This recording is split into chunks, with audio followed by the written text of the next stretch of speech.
Thank you so much for the kind introduction. It's great to be here to present our project that we have been working on for a year and a half. And first of all, I want to say thank you to the organizing committee for putting together this great symposium, this whole session. I missed yesterday. I'm glad to be here today.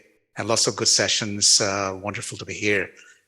We are excited about this project, and it's the first time we're sharing some initial findings. And the two reasons we are excited, our team is excited. One is there isn't much empirical evidence on this particular topic about how neighborhood built environment affects people living with dementia in the community in terms of their mobility and participation. That's number one. Number two big reason is our project is strongly oriented to a knowledge mobilization. And I know that most of you in the audience are in the community sector, working with different organizations, working with people with dementia and older adults, and about implementation, program services, policy, and so on.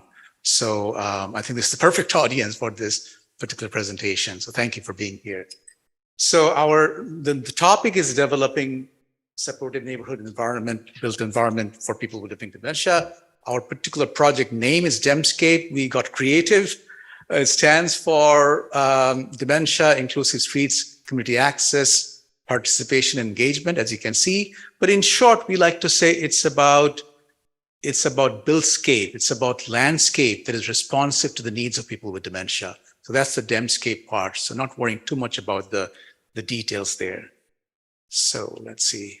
We can go on. Yeah, all right. That's our team. A lot of people there. So just a quick nod that we are really pleased to have a collaboration between three universities. My university, Simon Fraser. We are actually upstairs. And then UBC, Lillian. I don't know whether Lillian is here. And Alison Feeney. And I know that Shannon from UNBC. Shannon is here somewhere in the audience. They're at the back. And also Mark Crew and Don Hemingway. These are the main investigators. And then there's a lot of people there who are working with our team. So we're very grateful for the funders. I want to make an acknowledgement. The major funding has come from Public Health Agency of Canada. Additional funding has come from Alzheimer's Society of Canada, and we're very grateful for the support from Alzheimer's Society of BC. Quick acknowledgement that the society in BC is a champion in the DFC work. A lot of good work is being done by the team members. Many of them are here in the audience, so thank you for your good work. Our municipal partners include City of Burnaby and City of Richmond. They are coming into more actively as we are getting into the knowledge mobilization phase, but they have been with us from the very beginning. So many of you are familiar with the idea of dementia, the concept of dementia friendly, dementia inclusive community. We can have a whole conversation about the phrasing of dementia friendly versus dementia inclusive. That's a big topic that I'm not going to get into now, but just to let that out, that we need to think about the terms as well. So this is although this is international definition, dementia friendly and inclusive community can be defined as a place in which people with dementia and their carers are empowered, supported, included in society, understand their rights and recognize their full potential. There's a lot there. But overall, you get the idea, the empowerment, being supportive, these are the main goals. So within that context, I'm talking about the built environment. I'm the environment guy. So that's what we're talking about here. So the neighborhood built environment fits in as an important component in the dementia inclusive or dementia friendly context. And here we're pointing out what are the issues. So people living with dementia can experience challenges in finding one's way around the neighborhood, right? Understanding where am I? How do I get to where I need to? Feeling lost, feeling anxious, sometimes overwhelmed, in complex, crowded environments in particular, right? And these challenges affect people's confidence level. And in over time, in actual functioning of finding their way around and participation in shopping centers, in offices, and so on. So ultimately, this affects accessing local destinations and amenities, and over time, gradual abandonment in visiting community places and staying at home. We actually did a study a few years ago looking at, in a different project, looking at this particular aspect of abandonment. And we did find that over time, people with dementia in BC, and this was done in a study across a few countries in Europe, very similar findings. Over time, people do abandon certain places, more challenging places. So again, that leads to the high levels of dependence on care partners, potentially leading to social isolation, and also decline in cognitive and physical health. So I don't want to bore you too much about the concept, but this is a big picture idea that the domains and features of the built environment that we talk about in this area. So very broadly, as you can see, three big bubbles there. The top and the bottom ones are definitely some things we talk about when we talk about age-friendly environments. So walkability, land use strategy, these are important planning issues in terms of physical planning of neighborhoods and cities. Urban design for comfort and safety. The one in the middle is particularly relevant when you talk about cognitive decline. So wayfinding, clear signs, landmarks, and so on. So these are, how are we coming with these? These are coming from guidelines, anecdotes, and experiences. But one of the issues that we don't have, and that's why this study is important, we don't have empirical evidence in this particular area. We have a lot of data in the context of long-term care and built environments influence in long-term care for people living in long-term care setting.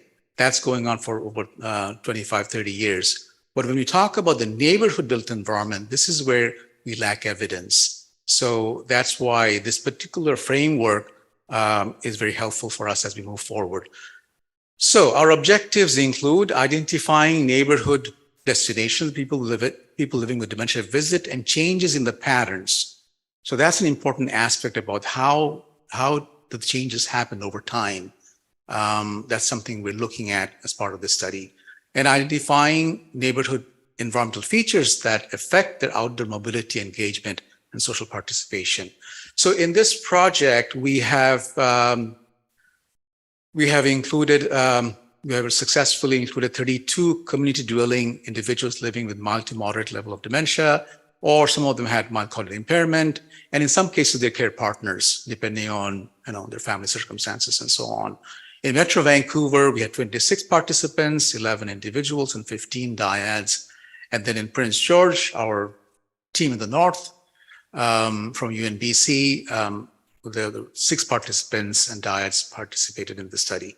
So this was a pretty extensive engagement with the participants. We had 4 sessions. I'm going to quickly go over those sessions and then get into some of the initial findings. The first session was a sit-down interview with a somewhat structured questionnaire, and quite often we had care partners participating during those interviews.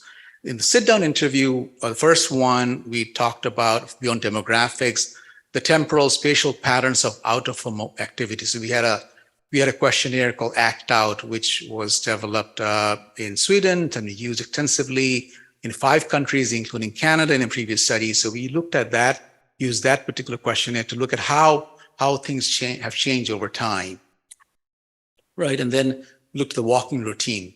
The second session is a more open-ended, semi-structured way of looking at issues. Where do people walk in the neighborhoods? And what are the aspects of their walking behaviors? And then specifically, we talked about a route planning, which impacted our session 3, which is a walk-along interview. So one important component of session 2 was to identify somewhere they go fairly often within the neighborhood, walk there. So that impacted session 3, which is quite different than the other sessions where we did a go-along or walk-along interview, different terms that are used to indicate that type of data collection. This is video recorded and photo documented walk-along interview. This is going along with the person and going to destination in the neighborhood. And as we are walking, we are talking as best as we can and getting that information. It's a very powerful method of engaging not only people with dementia, but we have done studies with older adults as well, without dementia, about being in situ interview. They're in the environment and they can talk about the environment as they see the context. And this was quite an operation from our team where we had, as you can see, I'm not sure this works, but if you're on the left-hand side, basically, if you look at the left-hand side picture, photo, if you go the advanced team, there's one person, the participant is the person living with dementia, and there's somebody from our team. The lead person on the team is having conversation as they're walking. Behind them, a few steps, there are two other people who are part of our team, also observing what is being talked about and what is being done. And that's a GoPro camera. That's our project manager, Carrie, who's putting that on her head. But there have been some participants, this was an option also for the participant to put on a camera on their head. And some of them actually did that. Some of them were not comfortable, but actually a few of them were able to do that. So we actually have footage of, as they're walking, what were they actually seeing in their vision. And finally, the last session that we had was connected to the walk along, is about sitting down and looking at some of the clips of the video that happened during the walk along, and then talk about then diving deeper. So what I want to do is to share some initial findings. We have completed our data collection. We're getting into the analysis phase at this point. So these are, as it says here, initial findings, all right? So don't ask tough questions later. Sit down and walk along interview-based findings. We have a lot of data, so we're just scratching the surface at this point. So some initial impression that we're getting are as follows. Values of walking despite cognitive change. People talked about the importance of walking utilitarian activity. And this is something very important in the context of walking as an embedded part of one's lifestyle. Going to a nearby grocery store, going to a nearby convenience store, walking to the transit stop, walking to somewhere else, to a park, and so on. So this is part of daily routine. A sense of achievement. Many of them commented about that. I can still walk. I have some challenges using transit, but I'm fine in walking as long as I can get to destination, even just walking without going to destination. So, and then connecting with people in social network, connecting with people they know in service amenities, and so on. An appreciation of the environment in general. So all of these photos, the images that I'm sharing are taken while we were doing the walk along. So in this particular example, the person was talking about their appreciation of the natural environment. During my talk, I like to appreciate the environment. There are beautiful trees with many colors. You can find greens, purples, a little bit brown. Beautiful city. One of the themes is about familiarity and safety, reduce stress and enforce independence. This is a very important theme, and we're going to unpack that over the next few months. So some of the sub-issues that are coming up is familiarity, which is expected. People like to go to places that they have been going to for a long time. Familiarity and not going into unfamiliar routes, paths, or destinations. Consistency, taking the same route. So this is something we talked about as we were doing the second session interview, as well as came up in the final session. Mnemonic devices, there are many examples. In this case, logic and street names. I'll draw your attention to the bottom image here, where the person commented about layouts and system of Vancouver is easy to remember. The streets with numbers are horizontal and streets with names are vertical. I know the directions and locations. At the north, it's mountainous. Whenever I see the mountains, recognize the north, I won't get lost. Another one is an interesting example on the top. This person was talking about in the neighborhood, pet-friendly green space as a landmark. They would connect to that. They live close by to that pet-friendly space and green space, and they would know they're almost home when they're coming back. That's a mnemonic device for them. Avoid going to places unsafe, unfamiliar places, bring confusion, anxiety, and avoiding those. And then some particular nuts and bolts issues about, for example, avoiding sidewalks that are uneven, unmaintained, and so on. Two other quick themes that are emerging: awareness, appraisal, adaptation to built environmental changes. These mean construction work going on, changes happening in the neighborhood, and how those affect their mobility in their context, neighborhood context. So they commented that this is natural. Yeah, things will change in the neighborhood. New development comes up, the store goes out of business, things like that. So they try to adapt. That people have commented on how they have adapted, taking a different route, finding another alternative location for shopping, and so on. The final theme here is about acknowledging and appreciating the care partner support. And then for not all participants, many of the participants do take their family member as they're going out. And they talked about the delegation of active wayfinding decision onto their partner as opposed to not being stressed out occasionally, the feeling safe and comfortable. So this is the last thing is quite interesting because this is where we are getting into that threshold where the environment could be more supportive for them to continue being independent as being mobile and out about in the community, as opposed to needing the help from their partners. So this is one of the areas that we need to look closely in the coming few other extensions of the study. So we are doing different kinds of analysis on our data, and I'm just giving you some snippets of this. So the one I just shared was based on our interview-based findings, interview-based analysis. This is about the GIS, Geography Information System analysis that we're doing, which is based on, so when we did the walk along or go along interviews, we tracked the path, right? And we tracked how much time people were taking, where are they going as we are going along with them. So that's a spatial analysis.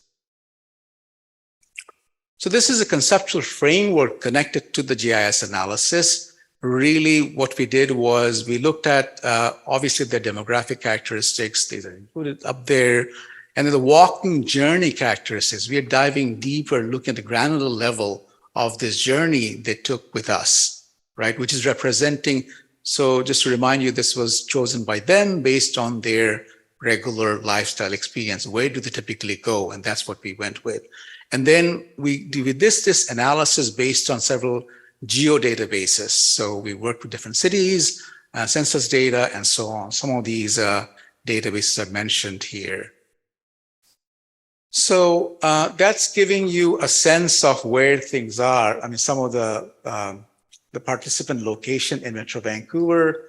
On the right-hand side, we are just showing how we did the GIS analysis, which is, so if you look at, not sure whether this is work at, anyway, I'm not sure whether we have a pointer here, but if you look at on the right-hand side image, there's a path, the blue line, that's the walking route of this particular participant.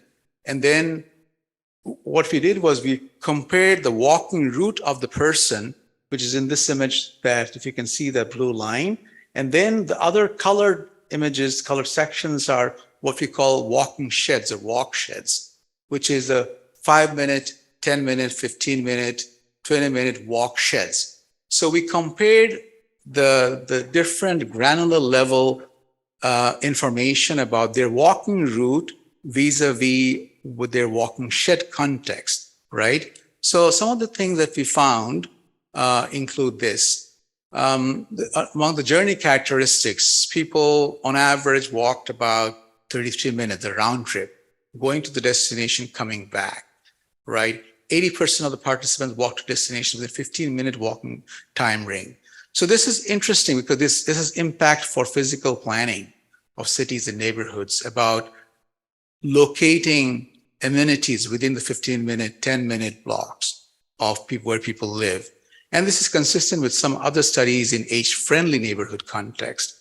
So this is not getting too technical, but basically this is showing the land use mix. Land use mix is an important element in physical planning when we talk about age-friendly communities, and that also applies for dementia-friendly communities, about land use, meaning that not only having single-use lands use of zoning, not only residential, but also retail or commercial. So that's a land use mix. So this is an interesting finding, which is kind of different than some of the studies that we did in the age-friendly context. In this particular study, we found, so if you look at the text in bold, this is on average, walking routes had a lower entropy index. Don't worry about that technical jargon. But it's saying that people, I think the next part is more relevant here, which explains what's happening.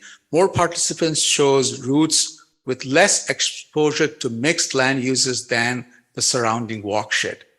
What does that mean? That means they were avoiding more chaotic or more mixed use land use, which is something we advocate for when to advocate for age-friendly communities. But when we talk about dementia issues, when people have cognitive challenges, they are, at least for this study, they're avoiding paths that have more people and more mixed land use. They're choosing paths that have less mixed land use, meaning quieter paths, so to speak. Okay, so this is something that's interesting and we need to look into more closely.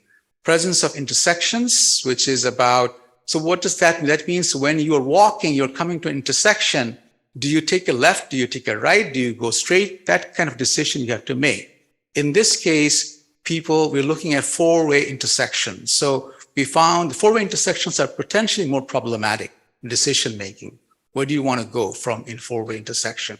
So for our participants, they typically encountered on average of 5 main four-way intersections. 8 encountered only 1 or no four-way or more intersections. So we are connecting this objective analysis with our interview data and see if there's some associations. Did people have more challenge when they're facing four-way intersection? In where should they take left or right turn? So that's because four-way intersections are potentially more challenging. So I want to talk a little bit about our knowledge mobilization work that we have been working on. There are 3 KM resources that we have worked on. One is the design and planning guide. This is targeting municipal planners and decision makers in physical planning and design. And then we are creating a short video based on 3 case studies of our participant group about an educational informational video. And then we have an environmental audit tool. So I'm going to touch on the first one a bit more information on the planning guide and talk a little bit briefly on the short video and the environmental audit tool. Where are we? How are we doing time? Yeah, we're okay. I think I'm good with timing so far. So this is the Dementia Inclusive Planning and Design Guidelines. We worked with a consultant, Happy Cities Group, and we worked closely in developing. This was a fairly extensive process. What we did was we looked at the gray literature on existing planning and design guidelines across different municipalities across Canada and outside of Canada. We looked at some of the DFC plans, action plans within BC. Also, we looked at academic literature, which are mostly guidelines, not empirically based findings. So we looked at the different guidelines, and then we actually conducted interviews with city planners in 4 municipalities in BC about what they're doing now and what challenges they face. And finally, we did a community workshop this past January. So based on that, we created the guidelines. So just to give you the context, why did we create this guideline? This is guidelines represent a toolkit for urban design strategies and action that municipal planners can take on in informing the decisions about the issues that people with dementia face in their mobility, in their movement, in the neighborhood context, and how those issues need to be accounted for as they're making the planning decisions. Okay, I jumped ahead of myself. That's how we did the guidelines, research and literature review, interviews with municipal partners, community forum, and we have come up with the guidelines. So the audiences, as I mentioned, municipalities, but also developers, urban designers, community organizations, and definitely people with lived experience and their care partners. So the guidelines have been created based on these 6 principles. Familiarity, comfort, accessible, distinct, legible, safe. So I'll point out the distinctiveness, legibility, familiarity, these three are definitely more aligned to the dementia aspect. All six are relevant for, generally speaking, with age-friendly environment, but there are certain principles that are more important when we talk about dementia issues. So the guidelines, the guide in short that I'm referring to is organized by these three components. One is looking at the neighborhood scale, and then the second is the street scale, and the third is detailed design scale. So realm one is about neighborhood scale, which is about high-level urban planning decision.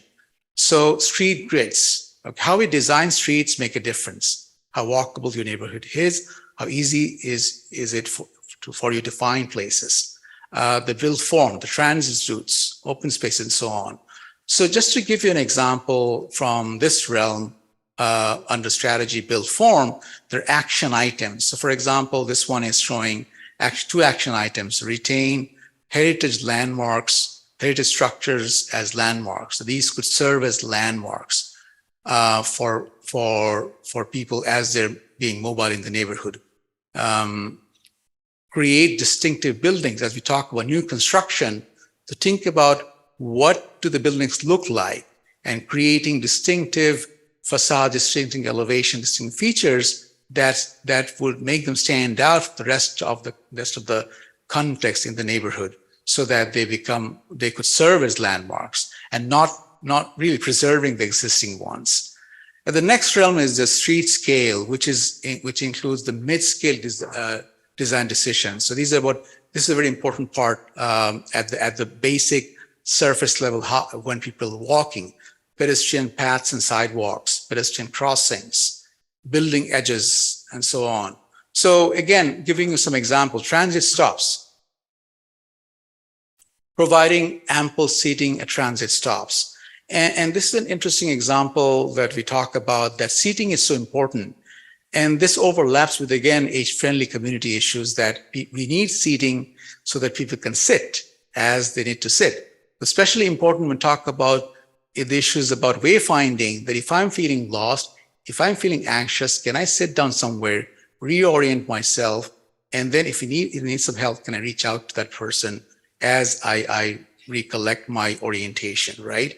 And then when you talk about seating at transit stops, those can actually serve as a sitting area, rest area, like that, not just for waiting for bus, but also a place where I can sit down and reorient myself.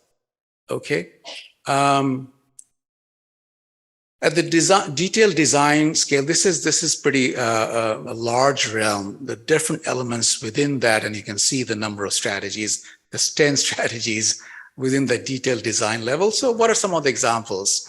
Some of the action items could be under placemaking strategy to include small-scale placemaking features. We know some of the neighborhoods in Vancouver and many cities have this community small library of sorts, right? That's kind of a placemaking feature, or a flexible space for pop-up stores or vendors that you see on the sketch, or providing a pet-friendly green space. Public toilets. So this is an ongoing issue that many studies have found, including our study, not only for people with dementia, but also seniors in general. But we found that strongly also in our study, which came up in interviews, is about people planning their route in terms of accessibility to washrooms, right? So this is a huge issue. Finally, the other two KM tools that I mentioned, one is knowledge mobilization video. So the purpose is to educate on the role of built environment as an essential component when we talk about dementia-friendly community action plan. And at a basic level, to really have a deeper understanding what it means for a person with dementia moving around in the community, and what issues they consider as they plan their movement in the community. And that includes not only built environment, but other amenities, other social aspects as well. And then really to have a discussion with community organizations and city planners and so on to take action in the planning processes. So the video focuses on 3 participants, and they're actually on this slide. Lynn Jackson, many of you may know her, strong advocate. Esther, also in Metro Vancouver and from Prince George. Niels and his care partner there. So they were our case studies for the video. They were study participants, and we purposefully selected them to show some diversity in their experiences. So that is about, we're almost at the post-production stage, so to speak, and finalizing that video. Should be completing that in the next month or so. And the third knowledge mobilization tool that we have developed is an easy to use. The key word is easy to use neighborhood environment audit tool. So the objective of this tool is, it's not a researcher oriented tool. It's an easy to use, as I said, for stakeholders. So that's the name, actually, the stakeholders walkability, viewability audit in neighborhood. SWAN SWAN was the mothership, the original tool that was developed as part of our project earlier on for seniors in general. And we have developed a dementia version. So this new tool is called actually SWAN-Dementia. So this will be used by people with lived experience, care partners, lay people, as an advocacy tool to conduct self-assessment in the neighborhood. Where are things not working in hotspots in my neighborhood, and how I can use the data to advocate change in my neighborhood. So that what was showing on the slide here, structure of the tool has different 5 domains. I'm not going to go on through them now. The audit tool has several questions and a few open-ended questions as well. So my final slide, next steps. So we're quite excited about where we're going. We are conducting the data analysis, as I mentioned, but we're also planning application, implementation of the tools, resources that we have developed. So part of this includes is a knowledge implementation project.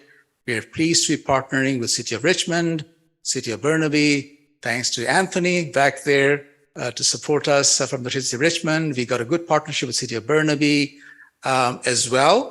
So we're proposing these activities with these 2 cities in the Metro Vancouver area. We will organize 2 World Cafe type events to discuss discussion based on short video. This World Cafe will be not only with city planners, but overall other organizations, dementia cafes and nonprofits and so on. We're going to do some focus groups with municipal professionals. That focus group is targeted for actual municipal professionals like transportation engineers, city engineers, and city planners, about how we can work with them to adopt our city, the planning guide that I talked about in their decision making, in their planning decision making. We are going to do a few neighborhood environmental audits with people with lived experience to identify so-called hotspots in these 2 cities for potential intervention. Okay, so potential intervention of, for example, a dementia-friendly walking route that we can make some changes with the support of the city as a demonstration case to see how these things can make a difference and how the cities can implement some of the things that we have, some of the resources that we have developed. So that's it from my end. That's our team. That's at the end of the community forum that we had. People seem to be happy at that point. We had a good session, and I encourage you to join us on our journey. These are ways that you can connect with us. Thank you so much.